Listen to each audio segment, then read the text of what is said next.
Então, estávamos falando de Shavuot, que fala do passado, a outorga da Torá no Monte Sinai, fala da primeira vinda de Yeshua.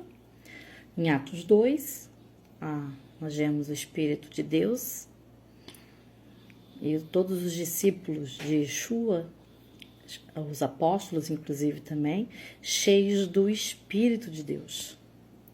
E fala do futuro, de nós realmente, através de Yeshua, ele nos vai dar a vida eterna, vamos vencer a morte, através de Yeshua, claro, na primeira ressurreição dos que dormem, os que estiverem vivos terão seus corpos glorificados e assim serão imortais. E também ele vem como Rei dos Reis agora, Yeshua, Jesus. Ele traz suas leis, todo rei tem lei, e será implantado em toda a terra por 1000 anos o reino de Deus. E depois tem o 8º milênio, que é a junção do material com o espiritual, novos céus e nova terra, algo jamais imaginado por mente humana, que aí é a vida eterna mesmo. Então você vê como fala triplamente de Yeshua a festa de Shavuot.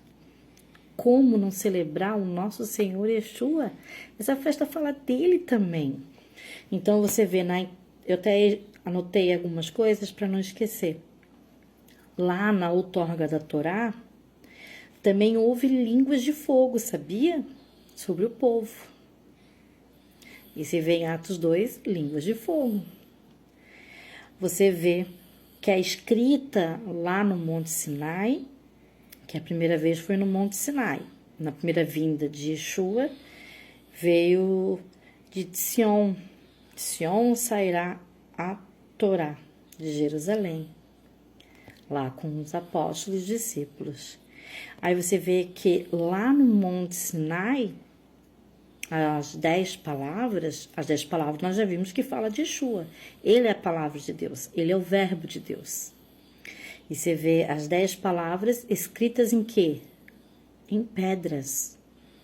A primeira vez foi escrita em pedras. Mas a segunda vez, ela é escrita em corações de pedra, que são transformados em corações de carne. Aí você vê um coração que era duro a Deus, que não servia a Deus, sendo transformado pela obra de Yeshua, novo nascimento, e a pessoa ganha um coração obediente a Deus, que a inclinação para o mal, ela será amortecida. E assim a pessoa consegue, através da obra sobrenatural de Yeshua, Jesus, obedecer a Deus.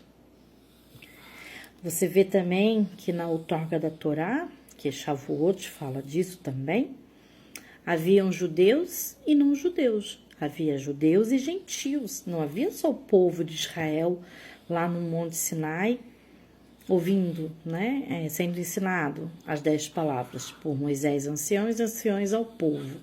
Mas havia também os povos que saíram junto com os judeus do Egito, os gentios, egípcios, entre outros.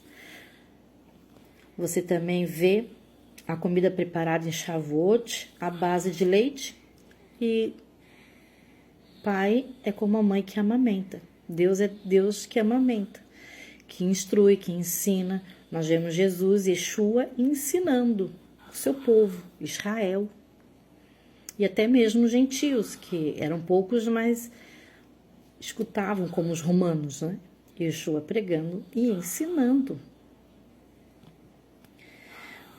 Então, a primeira vez, Monte Sinai, na outorga da Torá, na revelação da Torá, e a segunda vez sairá de Jerusalém a Torá, que os judeus vão ensinar às pessoas do mundo inteiro, já estão ensinando, Eles são rotulados como judeus messiânicos, mas na verdade são judeus. Mania, das pessoas rotularem. Não é judeu messiânico, é judeu. É a mesma fé. Esses judeus que sabem que Yeshua e creem que Yeshua é o Messias, eles não precisaram se converter. Eles mantiveram a mesma fé bíblica. no Deus de Abraão, Isaac e Jacó. Só que eles sabem que Yeshua é o Messias. É uma fé plena, né? Com conhecimento do Espírito de Deus e a revelação também do Messias, que nós já sabemos quem é. Muito judeu crê que Yeshua é o Messias, não todos, mas muito judeu creem. E isso só tem aumentado o número a cada dia. Então você vê que lá na outorga da Torá, no Monte Sinai, alguns tinham o Espírito de Deus, o Espírito Santo. O Espírito Santo é Espírito de Deus, é a mesma coisa. E você vê aqui em Atos 2, todos eles cheios do Espírito. Inclusive, na Torre de Babel, nós vimos a confusão das línguas, que Deus fez a confusão das línguas. Você vê que através do Espírito de Deus, lá em Atos 2, anulando a Torre de Babel, aquela confusão de línguas. Você vê ali eles falando na língua materna. Não é que os apóstolos e discípulos estavam falando em línguas estranhas. Estava falando na língua materna dos judeus que ali estavam. Então, eles falavam, por exemplo, em grego, falavam francês, espanhol, italiano. Você vê eles falando, né, em várias línguas, porque, claro, havia muito judeu morando em Israel, mas também havia muito judeu morando na diáspora, porque Deus, bom, é outro ensino. Os judeus também foram levados para todas as nações durante algumas vezes, que nós chamamos de diásporas. Depois eu vou estar falando isso num momento oportuno. Então, tinha judeu que morava em outros lugares que existiam na época. Eu nem sei as línguas que tinham na época, para te falar a verdade, e os países que estavam constituídos aí nessa época, quando Yeshua veio. Claro que o Brasil não existia na época que Yeshua veio, né, gente? Na sua primeira vinda, não existia Brasil, por exemplo. Então, mas eles falavam em línguas maternas de judeus que estavam na diáspora e que iam até Jerusalém para a festa de Shavuot. Nós vimos que tinha festas que são de peregrinações, tinha festas que os judeus, mesmo estando longe de Jerusalém, na data da festa eles tinham que estar em Jerusalém.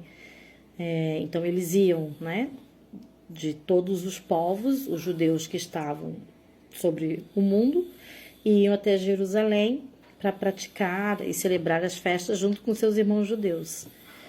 Então você vê essa reunião, né, trazendo também até ali Jerusalém, o povo de Deus, e você vê então anulando a Torre de Babel, a confusão de línguas. Provavelmente, futuramente, nós vamos falar todas as línguas ou falar numa língua que todos entenderão. É muito tremendo, né? Futuramente, assim, algo que a gente anseia muito, que chegue logo, Senhor, volta logo, Yeshua. Nós não podemos ser egoístas. Ele voltará no tempo certo do Pai, onde todos os escolhidos já vão estar marcados, onde ele vai separar o joio do trigo. Então, veja, não tem como nós não celebrarmos Shavuot também. Não tem como não celebrar o Shabat, não tem como não celebrar Pessah, sabendo que todas elas apontam para Yeshua, Jesus. A substância dessas festas, a sombra dessa festa é do corpo de Yeshua, é da silhueta de Yeshua. Então não tem como ser ruim, é uma coisa muito boa.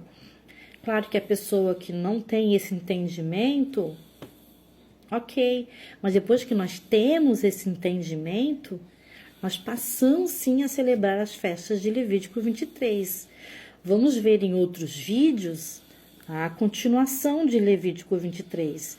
E eu sou uma pessoa que Shavuot para mim é muito especial, porque eu nasci no segundo dia de Shavuot. Eu nasci no dia, no calendário gregoriano, dia 12 de junho de 1978. Porém, naquela data, era a data do segundo dia da festa de Shavuot.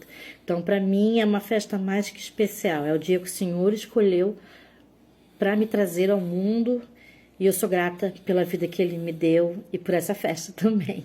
claro, é muito especial para mim a festa de Shavuot, mexe muito comigo.